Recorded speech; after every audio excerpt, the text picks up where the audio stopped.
Soulful Sauna, Stories of Self-Mastery. Thank you for joining us. It is you, the viewer, that makes this podcast. Your host, Juliette Noske, and her guests are here to share stories of self-mastery, to inspire you and ignite the power of positive change on your own journey. Thank you for being with us. Hello, everyone out there listening, and welcome to today's episode. Today, I have the pleasure of interviewing Gabe Nosseir, and Gabe is a transformative life coach and a shamanic practitioner. Welcome, Gabe. Thank you. Thanks for having me. And for those of you who are watching on YouTube, you can see, obviously, for those who are just listening in, you might not be aware that we're both in our saunas, and so we're keeping nice and toasty. Yeah, I'm trying to really sweat things out over here. Yeah. And Gabe, one question I love to ask my guests is whether they have an interesting sauna story. So I know that you have been to the sauna. Would you like to tell us about your interesting sauna story?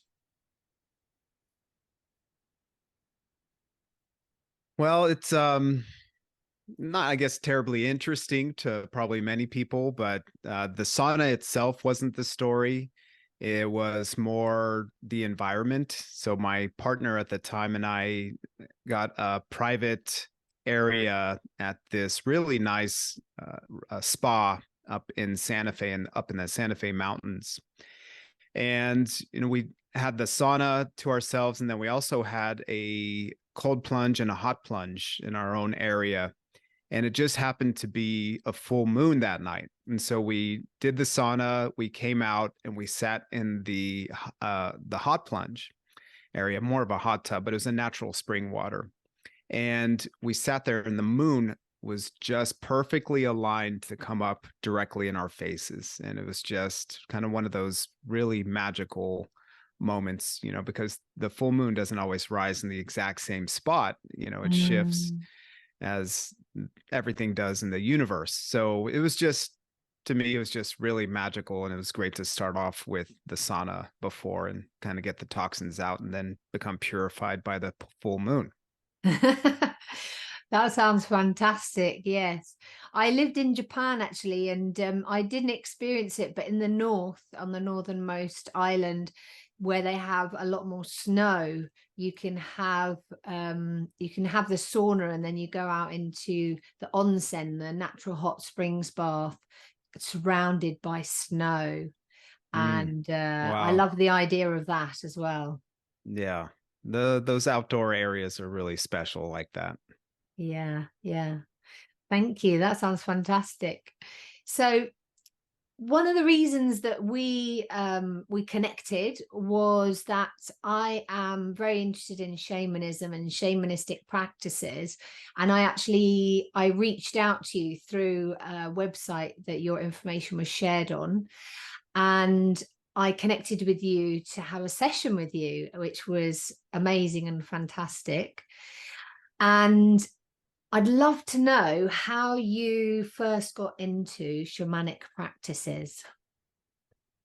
Well, on some level, I got into it with my mom, who would do ceremonies, and I would be there with her at these ceremonies when I was a child. And I really liked the ceremonial aspect. And I was always kind of drawn to the etheric on some level, but never really fully jumped in until I was introduced to a group that you're connected with, the website, and I went to ceremony with them and really enjoyed the teachings in the ceremony and the energy in the community, and decided to do a 1-year shamanic studies program. And that was amazing and incredible and just really life-changing. And there was so much transformation, well, really before I started the program, and then definitely while I was doing the program, and that has continued. And once I did the program, then I was eligible to become a shamanic practitioner, and I was able to perform healings with some sort of education behind it. And that was really based on lineage that my teachers have learned from down in Peru with the Shipibo, and also from Mexico with the Wishatica. Mm. And so this has been a really amazing journey. It's continuing. It's really changed my life and brought so much more awareness of myself and starting to figure out what my higher purpose is, because we can live our lives, right, for many years without living in our higher purpose, right? We're just kind of operating and doing things and learning how to live in this matrix and in this world. And then when we start to awaken to our higher selves, then all of a sudden we're like, whoa, I don't want to be doing this anymore. And there's radical transformation, which is not easy, of course, because in order to transform, you have to shake things up. You shed your old skin, both sometimes internal and external skin, and become something new. And that is beautiful transformations. Often you go through the muck in your lives, and luckily I've had so much support doing that and have come out really a much different person and continued evolution. So, and who knows if it'll ever end. Mm.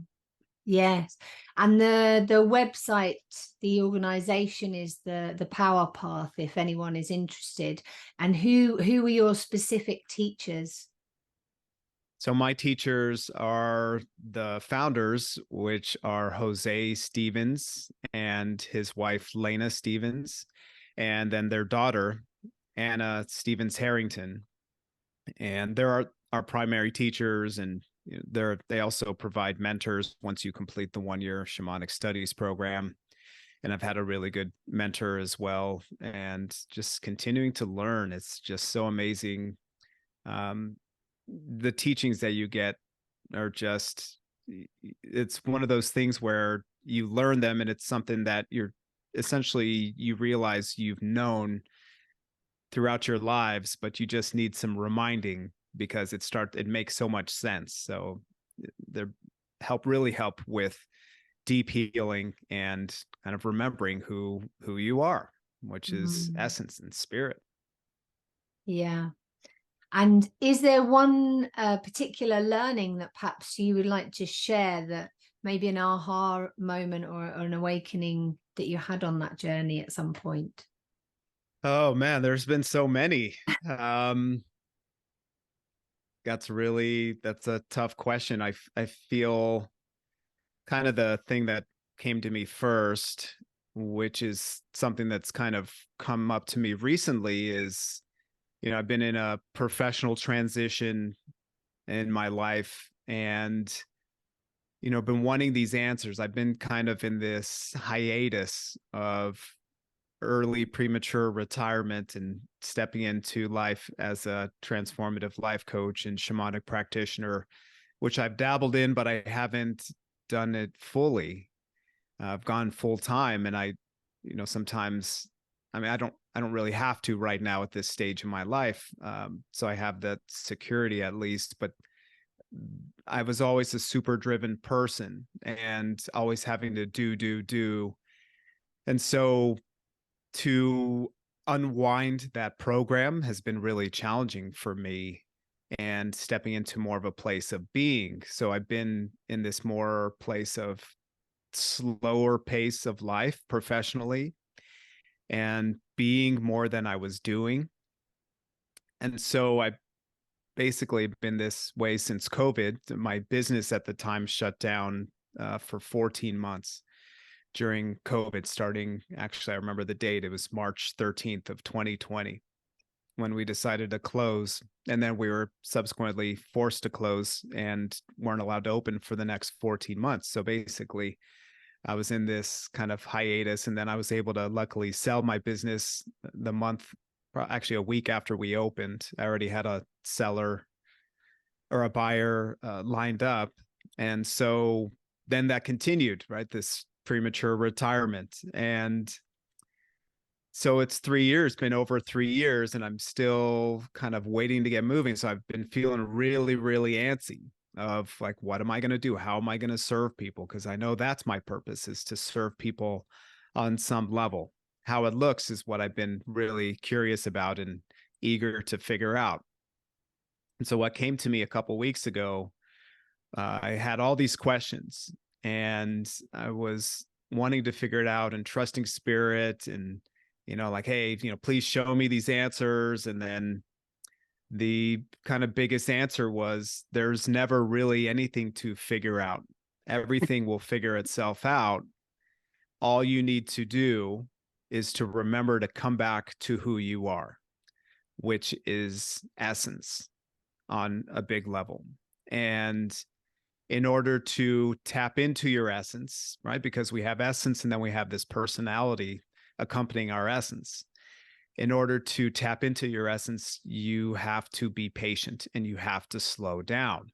And that's something I've been really working with, is this eagerness, right? This anticipation, which is led into impatience, because, my part of me, my drive, this personality, this role that I have in all my lifetimes, is one of a highly driven individual. So, to want to connect that drive with my purpose has been very challenging to somebody who has been very antsy about that. So this push to be more patient and to trust and to allow things to unfold and follow the breadcrumbs of spirit, it essentially, what I'm taking from it is, it's given me a stronger foundation to whatever I'm going to do in the future. And that's going to require a lot of patience for myself and for things to unfold. Because as you know, the world right now, we're in a massive shift and a massive transition. And the way the planets are aligning, and we're heading into the fall season, as are you, that this is a time to let go of more things and to let go of energy leaks, old thoughts, old behaviors, old patterns, and also clutter in our lives, in order to free up room for higher frequency things, better experiences, better relationships, more clients, all the things that we want. We've got to kind of do some house clearing first on the internal level and the external level. Yeah, that's fantastic. Yeah, I actually was videoing a snail the other day. And what is just so amazing, if you watch this video of the snail and then you like listen to what you've just said, is that you can't see the snail, you can't see how it's moving, and it's just so slow. And like when I was watching it, I just tried to bring myself into resonance with that slowness, that pace. And yeah, it's just it can be very, very difficult for lots of people to be able to slow themselves down that much to that pace of almost stillness. I remember working with a mindfulness client, and I had her sit down in stillness and silence, and she said she's never sat that still for as long as she can remember. And what would be the advice that you would give someone out there from going through this process yourself, so other people who are maybe also feeling this sense of needing to slow down and needing to be in a place more of being than doing? Would there be any advice that you would give them? Well, there are action steps, right, of how to just be and to be mindful and meditate and those things. I think what's helped me to be more patient is to realize my purpose is not one of that needs to be focused with creating something or in the professional field. Right now, my purpose is my own growth and transformation. And that takes time, right? It takes support and connection with spirit to ask for support and to ask for the strength to do it, because it's essentially healing work, right? Deep childhood wounds and also ancestral patterns. That's a big job, you know, but that can be somebody's purpose, because, you know, we've heard this in the spiritual community, right? That we're just trying to raise the frequency of the earth, but that's a real thing, and it's something that's not quantifiable with the eyes, right? But we can feel it. We can feel when we are vibrating at a higher level that others around us feel that vibration as well, whether they're aware of it or not. They are. And that obviously takes trust in spirit, but also, if you're very in tune, you can see that that's what you do, that you can affect people like that. And obviously, to do it for good use. Don't raise your vibration because you want to help others around. Raise your vibration because you want to help yourself, right? And you also are going to be aware that, yeah, other people are going to feel it. They feel your vibration, whether it's high or whether it's low, So your purpose can be just that. It can be your own healing, because that helps not just random people around you, but it helps your family members. It helps your ancestors who have passed away, and it helps your lineage moving forward as well. Yeah. And it becomes contagious, in a beautiful way. So that can be your purpose. And, for me personally, I have a 10-year-old son. And so part of my purpose is to be the parent to him that I wish I had. And that helps me continue to heal my wounds as well, because it's giving him the love that I feel like I lacked as a child in certain moments of my life, in certain areas of my life, in my relationship with my parents. And I'm blessed also to have both of my parents alive and that I'm still connected with. So to heal my relationship with them also heals all of our family patterns and dramas and all the fun stuff that comes along with being in a family with somebody, So that drive for myself, that focus is really beneficial for me, that I can be really focused on that as my purpose. And that helps me to be more patient and to follow, the snail's pace and the snail's pattern, because, sometimes I can feel like, oh, I've done it. I've, healed all this stuff. I really have a new awareness about these things that happened in my childhood. I'm good to go. This is a new level. I'm never going to dip back into those lower frequencies again. Then you find yourself back in there again at some points in your life, and that can be a very, very challenging, because you feel like you've done all this work and here you go again. You still have this pattern to be aware of, but it's just part of the process. And as long as your North Star is the purpose of healing, then that will help to keep you directed on that path. Yeah. I think what helped me when I was aware that I'd come back to something that I thought I'd done that. I thought I'd healed that. When someone explained the spiral of healing.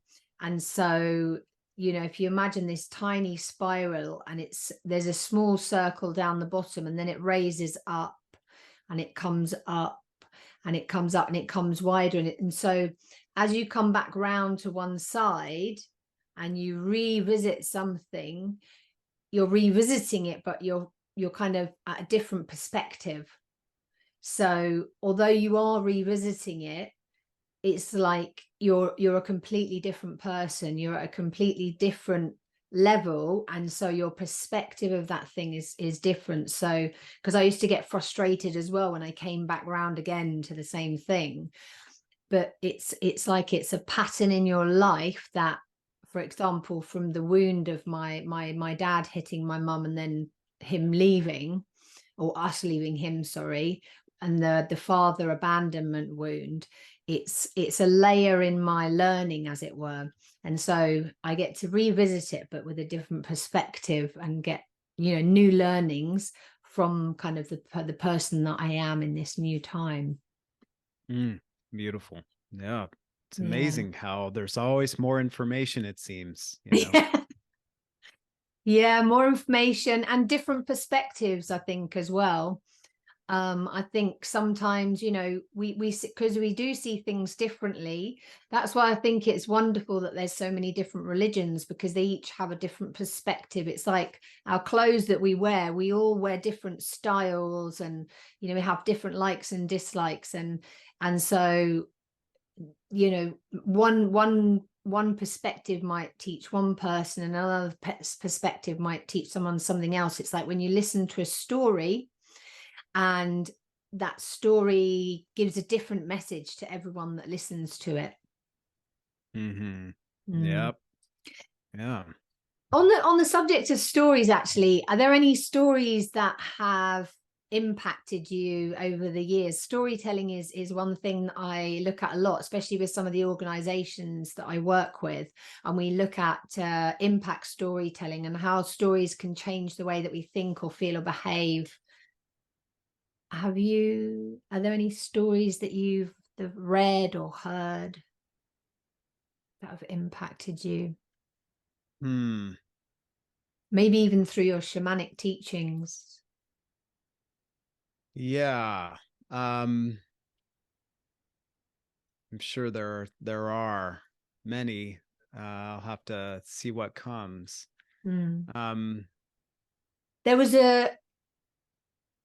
There was something, was there a book that you said that The Four Agreements by Don Right. Miguel Ruiz?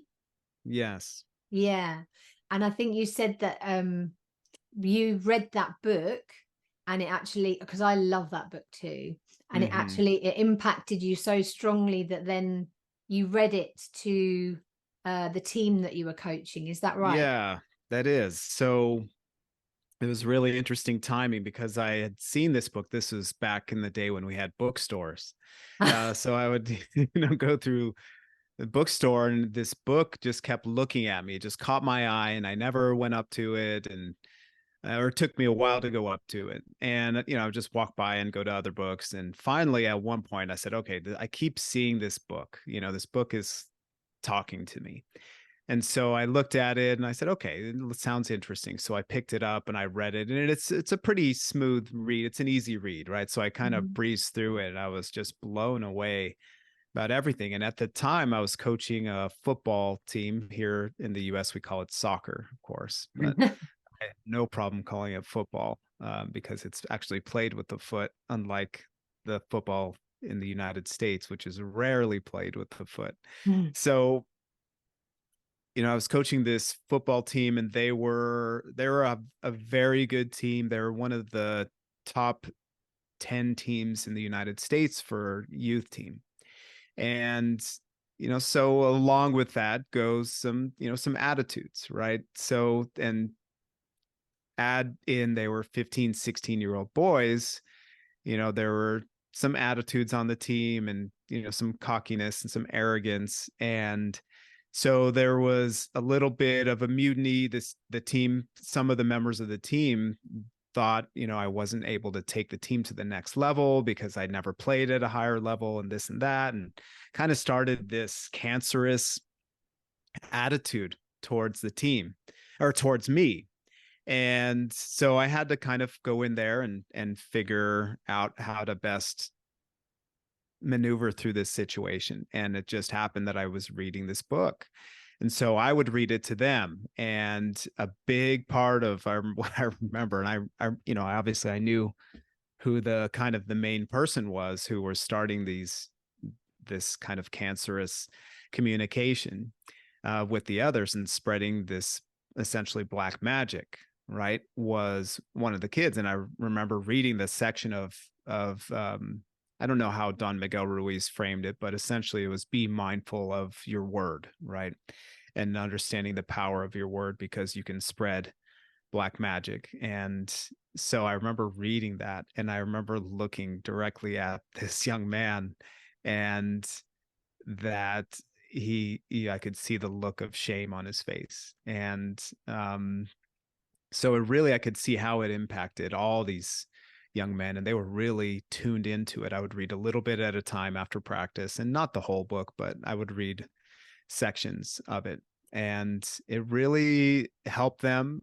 We ended up having a really good year, including a very narrow loss. I was actually just thinking about this game, I think last night, randomly, of course, randomly, right, in air quotes, that we made it to the regional final. So basically you win your state championship, and then you play regionally, and we lost in the final to Cal South, which is obviously one of the stronger teams because they get to play year round. They have a population base, it's more ingrained in their culture, as opposed to New Mexico with very few soccer players, compared to what California South has. So, it was this game that we should have won. We were leading in the final, and they kept scoring on set pieces, and we ended up losing. I think it was something like 4-3 in this regional final. And if we would have won that, we would have moved on to the national championship. So anyway, I proved that we could get there, at least, and we should have won. And that I had what it took because I kept improving my coaching, right? And I didn't take it personally, what he said. I mean, I did for a bit. And then when I read that book, I said, okay, yeah, he's just exercising his youth right now. And he left the team to move to go to a boarding school. And then he came back to the team, and I said, okay, we need to have a conversation about this, make sure this attitude doesn't come back. And he sincerely apologized and said that he learned actually when he was at the boarding school, like how destructive like one player can be. And he sincerely apologized and came back to the team, and everything's been great. He's now much older. This was a while ago, so he's in his early 30s now. And it's when I see him, we hug, and we have genuine conversations. And I've seen him when I went out of town, when he lived in he currently lives in another state, but everything's great. There's no hard feelings, there's nothing. So it was like a really great opportunity for growth. And that was the book. The Four Agreements was the first book that really set me on my path of greater awareness. Yeah, that's fantastic. I remember also listening to a talk by Don Miguel Ruiz's son, and he was explaining what it was like to grow up with that kind of teaching from that book.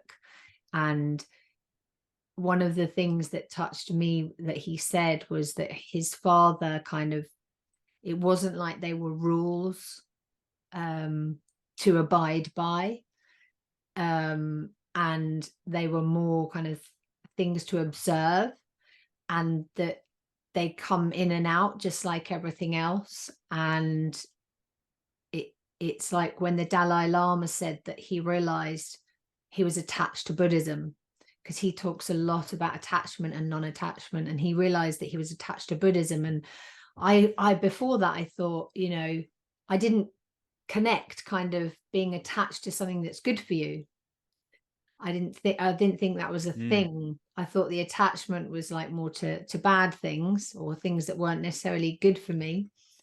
And then I realized that, yeah, you can, if you're attached to something, even, when the Dalai Lama said he was attached to Buddhism, and he said, because it's the attachment that can create suffering. So if you, like with the Four Agreements, if you think that has to be practiced and you're so attached to it, just like the Dalai Lama, if he had to be doing his religious practices, then when you don't, that causes suffering or anger or upset or whatever it is.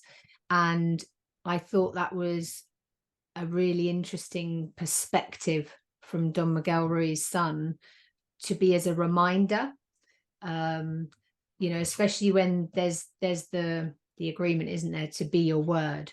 That's the one that you were talking about, to be your word. And there are moments when we aren't necessarily, or we don't live up to it fully.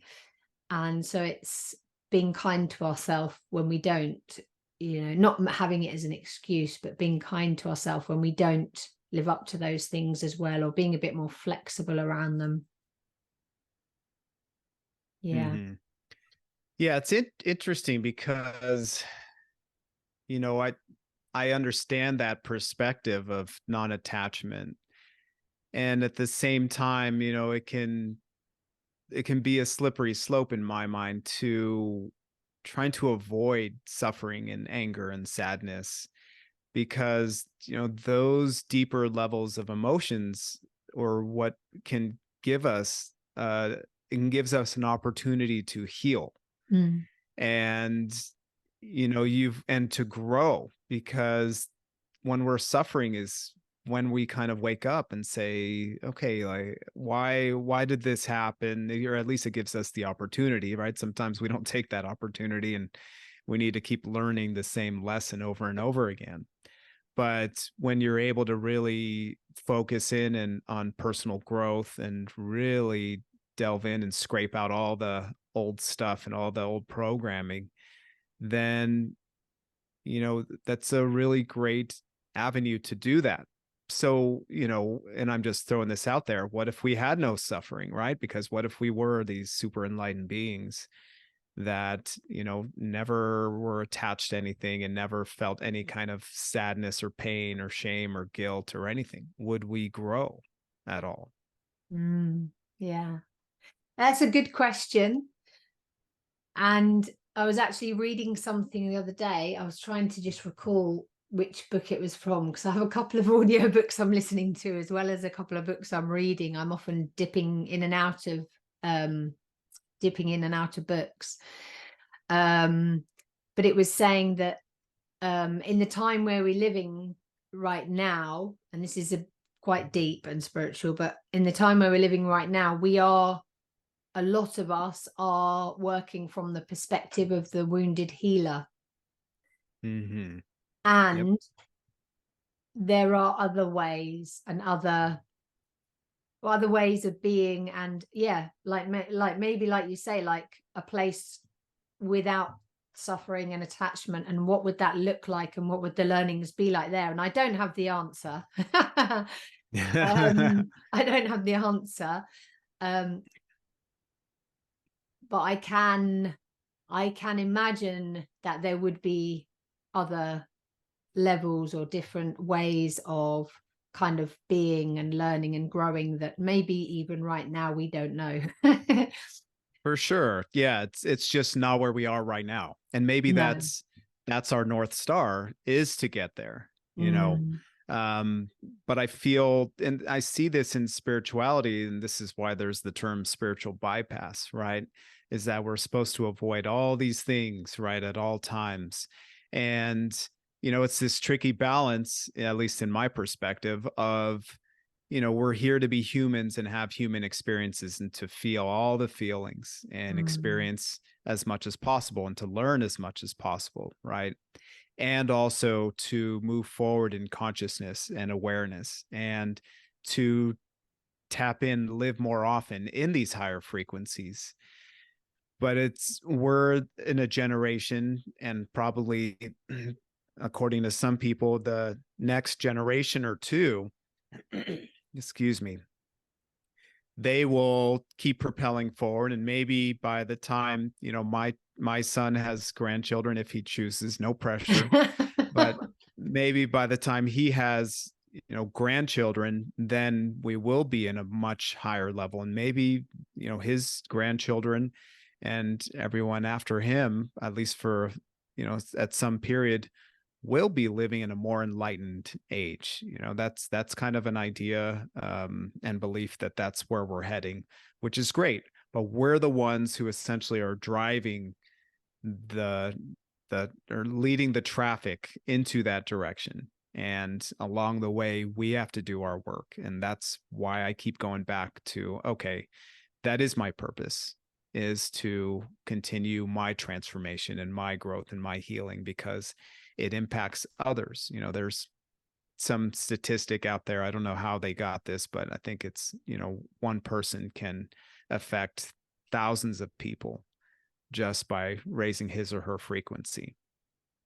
Yeah, I believe Joe Dispenza talks a lot about the certain machines which can actually measure the energy as well. So they are doing a lot of scientific tests around that.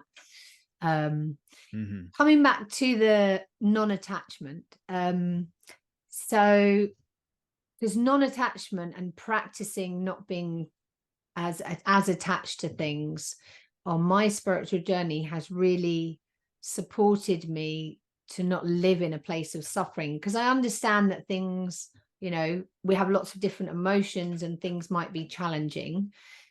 And I also know that living in a place of suffering is not very useful and not very nice. So what would you say is the balance? Well, I think the first thing is to honor when something comes up, right? When we're experiencing some sort of trauma response or difficult situation, pain, suffering.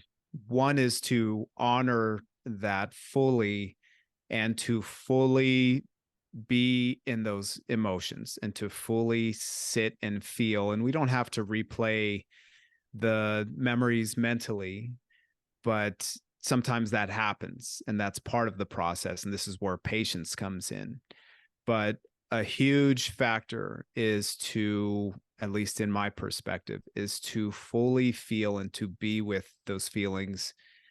And, feelings are emotional and they're also energetic. And so it's to feel the vibrations of those emotions as well in your body, and essentially to process and to allow and to be and to not distract from. That's kind of a big thing, because a lot of times, we have these uncomfortable feelings and emotions, and we grab our phone and jump on social media, or we grab a drink, or some people, grab a smoke. Cannabis is legal here in New Mexico, so some people do that. Or they distract themselves with food or sex or another person or whatever it is. There are so many distractions out there. So to me, it's what has helped me on my healing journey is to really turn inward and go inward on a deep, deep way and try to avoid as many distractions as possible, because they're out there. There are plenty, and once we process our feelings and continue to process our feelings and fully and to feel on all levels, both emotionally and energetically, then that's how we awaken into a new place, right? A new energy, a new frequency. And what's helped me, at least, everybody has their own method of healing and what's beneficial for them. But what I've found is to understand myself better and create a higher level of awareness through therapy and through working with practitioners, because we can't always see what's in front of us and what we're all about. Sometimes we need somebody who's got a little bit outside perspective, who's not tied in emotionally as we are to our situation, to point out certain things about us and to educate ourselves about us and our patterns and our behaviors, and at least the root cause. And that's where I really feel people can heal on a deep level, is to go through the root and to understand and to forgive people from our past and to forgive ourselves as well. And when we start to do that and creating that level of awareness, that helps keep us, all right, directed on that North Star, right? That path of healing. And it helps us from getting stuck in the muck as much, because it naturally happens. If we just rush and say, okay, everything's neutral, everything's good, I'm unattached completely, and we try and convince ourselves, that's essentially bypassing spiritually, right? So it's really honoring our process and the amount of time that it takes, and to really turn inward and to love ourselves on a deep, deep level. That's the true healing. And what would you say to someone, for example, because I know that a lot of people out there are obviously working in a job, they're, you know, their lives are busy, maybe they have a house full of family and children. How would they make the time essentially to be able to do this? Because I know you spoke about being lucky enough to be on a kind of a early semi-retirement. And Yeah, I have the time to do my work, right? Yeah. No, it's something I recognize that I'm an anomaly, you know, at this stage in my life, and I'm very, very blessed to be able to dedicate so much time to my healing and to myself. And it's not going to last forever. I need to, you know, I need to eventually move forward professionally. Which I, you know, I have faith in. But yeah, I've thought about that. It's like, what if I did have a job, and where I had to, you know, work 40, 50, 60 hours a week? And, you know, my answer is then that's when it takes a really tremendous amount of discernment and discipline of making healing priority, because there are so many, as like, again, as I said a little while ago, so many distractions out there. You know, sometimes I can imagine, right, coming home after a 8, 9, 10 hour day, you know, maybe the last thing you want to do is, you know, sit down and meditate, especially when you've got to put dinner on the table, you have to help children with homework or whatever it is. So then it becomes about like, okay, you know, that's a priority. You have to make money for your family, you have to support them. And so when do you find those pockets of space to do these things? And sometimes it doesn't take much. Sometimes it takes just like a 10, 20 minute, even a 5 minute meditation in the morning, you know? So it's a matter of like, okay, I'm doing this, you know, I'm going to wake up 10 minutes early and I'm going to meditate first thing before I get out of bed. And then that starts my day off, and I'm going to end my day the same. Sometimes that's all it takes, you know. It's better than nothing. You know, sometimes you'll find those pockets of space to be able to dedicate more time to it. But this is really is the most important thing, you know, and this is, as a coach, you know, I hear these excuses a lot. The two biggest excuses of, you know, not wanting to do the work, or there's money and time, right? Those are the two biggest excuses. And I know people like they, you know, fill their time with other things, you know, and they don't essentially prioritize, you know, because they can spend their money on a lot of things as well instead of dedicating it to their healing, which is something that's going to help their children, help them to become a better parent. You know, to me, it's like that's my purpose, as I mentioned earlier, is my own healing, and also my son. I want to be the best dad. I want to be like a master at parenting and learning from him, and trying to teach him at the same time. So it just becomes about what's your priority in life, you know. You say, yeah, you want to be happier, you want to have better relationships. Well, then guess what? You just need to step it up, and you need to prioritize these things. And there is time and there is space. I think also what I found, learning from my sister, for example, who does have a big family, is giving yourself permission that, because essentially it could look like or feel like you're doing nothing when you sit down and meditate. And I think because we're not used to that, a lot of people need to actually give themselves permission to be in that space. And also communication. I know that my sister has spent time communicating with her children and with her husband that in order to be the best version of herself, she needs to take this time. And what I often tell clients is it's not selfish, it's actually being self-full. So you are filling yourself up so that therefore you can be there for others in your life. Mm-hmm. Yeah. Yeah, I think that's something a lot of parents struggle with, right? Because we're have to serve our children and serve our partners, And then we don't. I think especially mothers who are physically have to provide to their children, and that's a lot of energy, and then throw in lack of sleep. I mean, that can be really challenging, but you do have to fill yourself up, because if your cup is only halfway full and then you have to give some of your half to your children and even to your spouse, then that leaves you with very little. So it becomes this tricky balance of, yeah, you have to take care of yourself, but yeah, you have children. You're going to take care of your children as well. And then in order to have a healthy and harmonious partnership, you have to dedicate time to the relationship as well, so that's challenging also. So it's a matter of understanding, like sometimes, partners need space to fill their own cup up.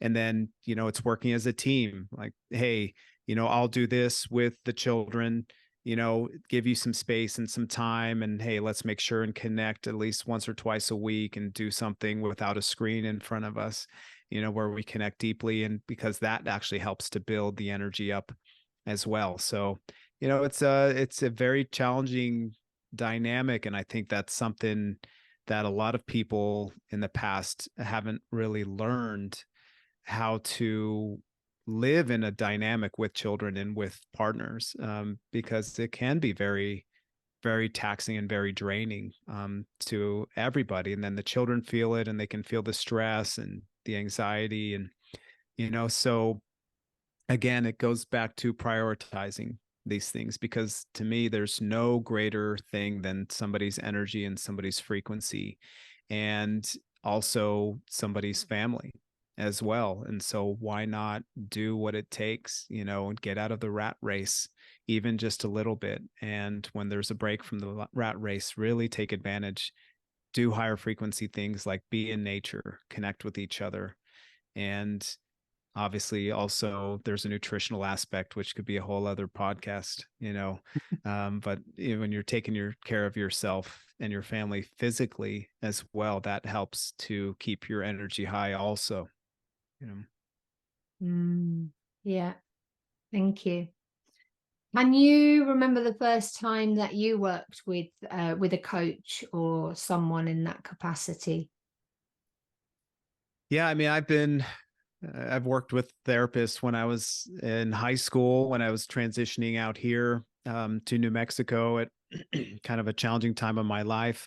And then probably, I don't remember too much about that experience, but I went to see a therapist, and when I was probably in my late 20s, and that was kind of my big first step into really healing some mother wounds on a deep level at that stage. And so, I've always been, actually, I have a master's degree in counseling. So obviously I'm going to be a big proponent towards therapy, and I'm a coach. So I'm going to be a proponent for coaching as well.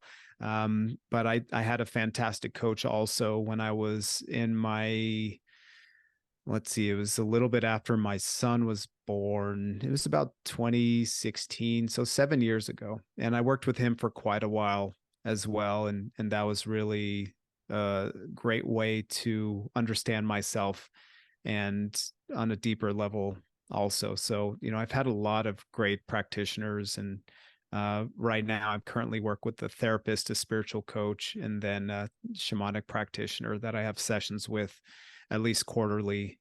And that's been great. And I'll trickle in some shamanic healings from other people as well that I receive. And, I feel very blessed, but also, like I said, that's my priority. And it has led to so much growth, so much transformation. Sometimes, it's I feel like it's happened so fast that I need to slow down to catch up, to integrate my healing with my pace of life and vice versa. But the results have been great. My relationship with my son has just really accelerated in my head. And we have these very deep and conscious conversations, because there's always going to be conflict. There's not like we don't have arguments, and but we're able to resolve it, even with a 10-year-old, where he's able to express things. Even this morning, I tend to be like, hey, let's, make sure, I want kind of him to be responsible in cleaning up after himself for breakfast. And, I saw him, he sometimes leaves things around just like children do, and so I watched him.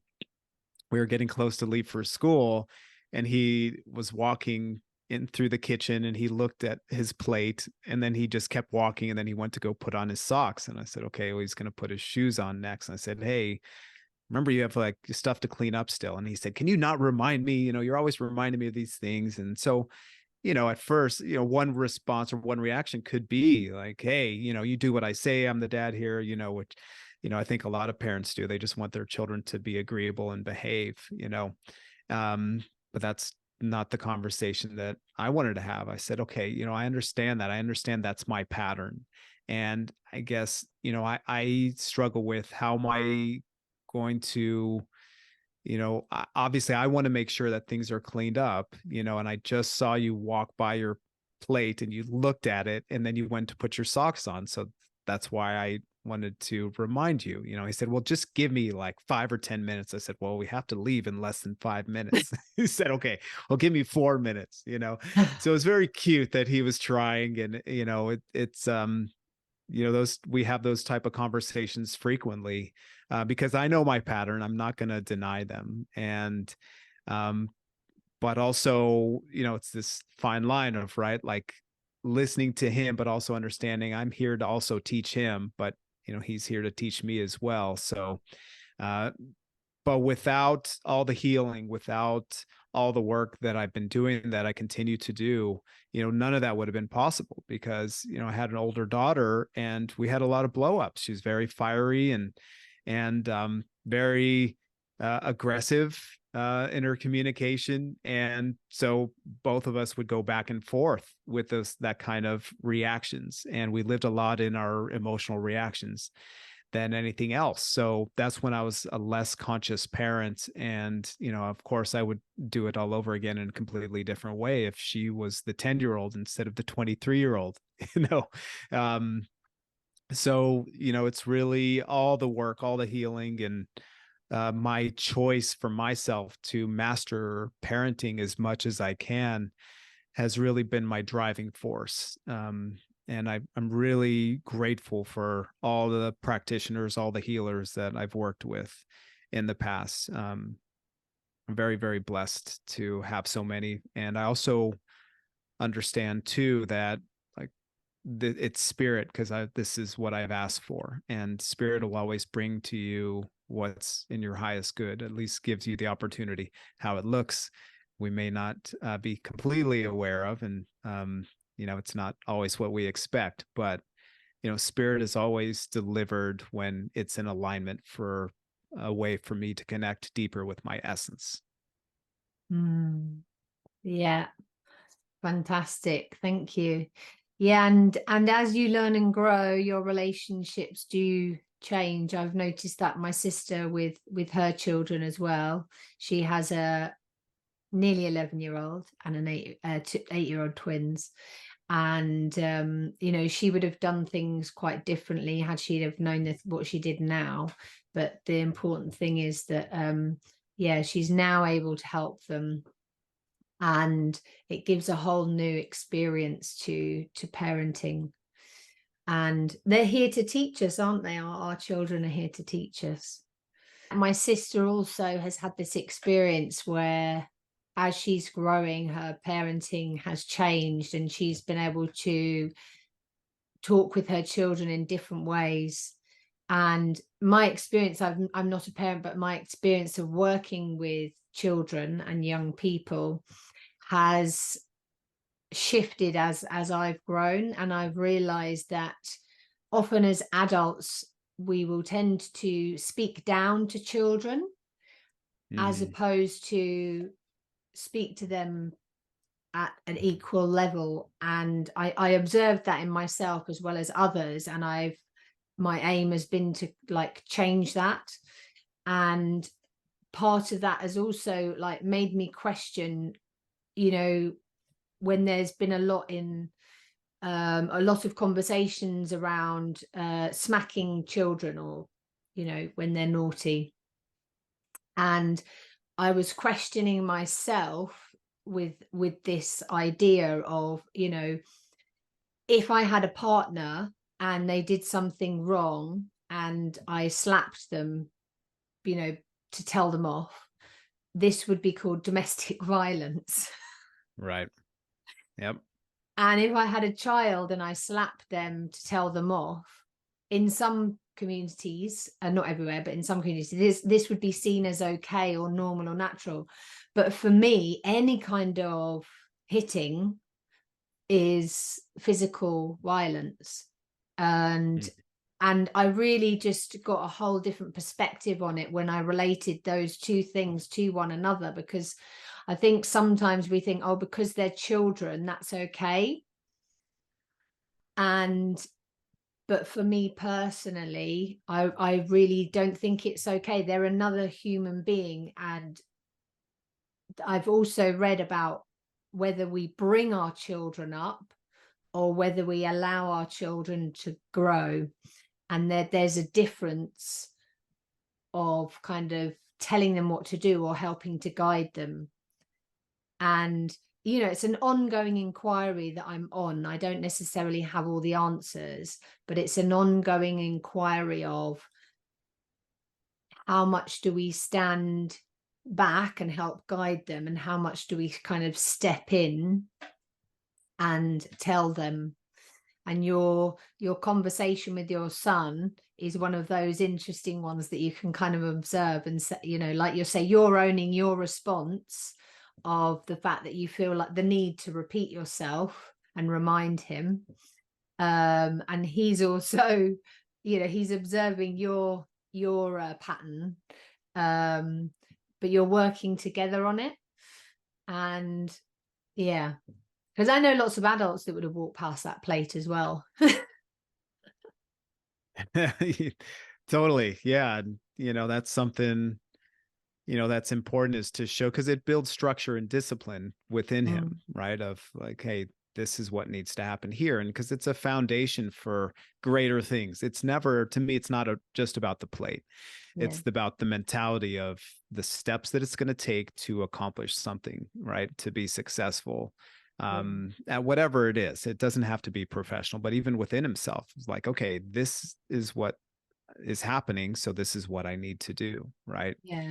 And of course I agree with not hitting children, because and even I think yelling at them, what it is it's a parent's method to control the behavior, right? So they're feeling out of control, and sometimes that works, right? Hitting and yelling does work in the short term, right?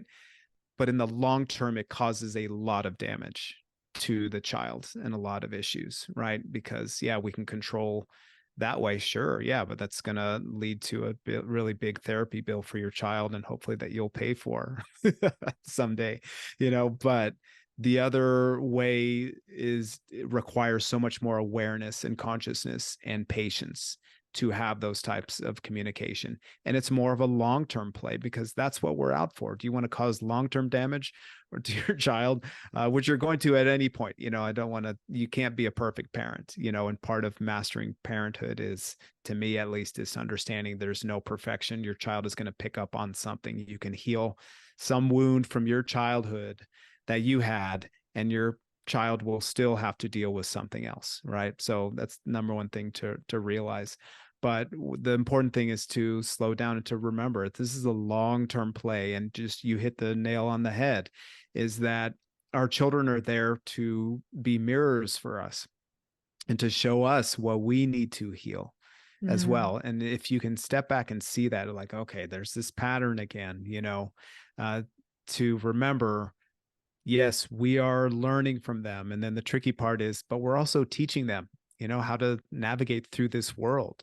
But it's almost like they come out and they're just connected to their essence, right? Their personality is still forming and developing, and they're not programmed yet too deeply by the matrix, but they are stepping closer to that. And we've been living in this matrix and we're kind of stepping away from that, but we can learn from them and to come back to essence, right? And then also teach them not to get too wrapped up into society's programming as well. So it's a really, tricky balance to have all of that, to be both the teacher and the student from one person. And then they are the same, they don't know they're the teachers, but they feel like they're the students a lot. And so one way to navigate that is to make them feel as loved as possible, especially when they make mistakes. It's really, really crucial. Yesterday I had a good litmus test for myself. We have a night of the week that my son and I watch and eat something, and he spilled his water and it went all over the floor, and he turned around and looked at me, and I didn't even look at him, because he knows at this stage, you spill it and you go clean it up. I had no reactions. There's no like putting in shame, or no even just the tongue clicking, the it was just like, yeah, he knows what to do. And he, sure enough, he turned around, looked at me, he saw I wasn't reacting, and he just went to the kitchen and grabbed a towel, and that was a good test for me, that I was like, okay, it was very, very neutral for me, of like, okay, yeah, he spilled that, and I trust that he's going to go clean that up right away. That is something. He's not going to walk by the water like he did the plate. Yeah. One of the books that I'm reading talks about culturalizing our kids as they grow up, and then also at the same time, when's appropriate, teaching them about deculturalizing themselves. And one of the most powerful things is when you travel and you realize that the things that you thought were the truth are actually from a particular culture, and it's only the truth there because they say it is the truth. In Asia, you slurp the noodles, and that is fantastic. In some cultures, you burp after your meal, and that means you've enjoyed it. In other countries, these two things are horrifying and seen as absolutely terrible. And it all depends on how we have been culturalized. Over the years, I've done quite a lot of coaching with people in the area of relationships. And one of the things that I found fascinating is when the women have said, that they placed the toilet roll or the whatever it was on the stairs, on the way up to the stairs, or the laundry. And they say, but my husband just, walks past it and goes up the stairs. Yeah. And in the women's head, if you put it on the stairs there, it means, you're going to take it upstairs. That's why it's been put there. Yeah. In the other person's head, in the guy's head, it's like, why would you put that on the stairs? Why has she left that mess there? Exactly. Why doesn't she just take it all the way upstairs, right? Yeah. And so sometimes, the way that we've been culturalized and the way that we think things should be is not necessarily the same as how the other person thinks things should be. Yeah, definitely. It's a hard thing, both within culture, or across cultures, but also in relationships in general, right? Like, we have all these needs, and we expect our partners to read our minds of what we need, and they can't. That's why it takes so much communication, and so much time together to express those, and awareness and knowledge of how to communicate in a nonviolent way. And that's something that we don't know, especially when we come from dysregulated and traumatic backgrounds where we don't have the role models of like to communicate patiently and consciously. We have to learn these things from somewhere else. And like, to me, that's the stuff children need to learn at school. They don't need to have this rote memory of, who conquered China and whatever, or whatever it was. I don't know if China was ever conquered, or probably, I guess, by the Mongolians, maybe. But getting off on a little bit of a tangent here, but I think you know what I mean. They don't need to learn that kind of stuff as much as their basic needs, especially how to regulate themselves. We're all learning this as adults, so why not teach children at an earlier stage so that they don't have to go through the hardships? Because if we have a society that, people can safely communicate their feelings and their needs, and that people can validate and reflect on those things, like how much better would society run on all levels, and that's where we are heading, so I have faith in that. We're probably not going to see it in this lifetime. So, it'd be interesting to kind of peek into the future a little bit and see where what it's going to look like. Because I really do feel it's going to be a much more beautiful place. You can already see the consciousness is rising among the people. So, we're developing tools. We're the ones, the blue collar hard workers right now, getting it done for the future. So I applaud everybody doing the work. Yeah. And yeah, just to touch on what you said there, I think there are a lot of people and a lot more organizations doing amazing things. And I know for myself in my own life and some of the organizations I'm connected with that, we are working with young people and giving them tools to be able to understand their feelings and feel their feelings and look at self-care and what that means for them and how they can regulate themselves. So yeah, I think it is definitely happening. And if anyone out there is interested in, getting involved in that, look, and you will find, I'm sure, because there's lots of great stuff happening in the world. Yeah. Absolutely. All over the place. And there's a lot of people, you said it earlier, the wounded healers. I like to consider myself one because, I'm using my wounds and what I've learned to grow for myself, but also to help my clients and help other people. Because I feel like, there are so many people that need that support, and I'm always happy to provide that for others as best as I can, as long as we're a good fit. That's a big thing with practitioners, is you have to be a good fit for each other. Yeah. Yeah. So thank you very much, Gabe. It's been wonderful talking with you. Likewise. Thank you for the opportunity. Yeah. And all your contact details will be wherever somebody is listening or watching this podcast. And so they will be able to reach out to you. And I do invite people to reach out to Gabe. And yeah, maybe in the future we'll do another podcast together. But sounds good. Yeah, but for now, we'll say goodbye and see you again soon. All right. Thank you.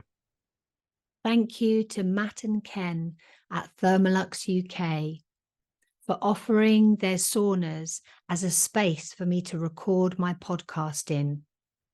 Soulful Saunas, stories of self-mastery.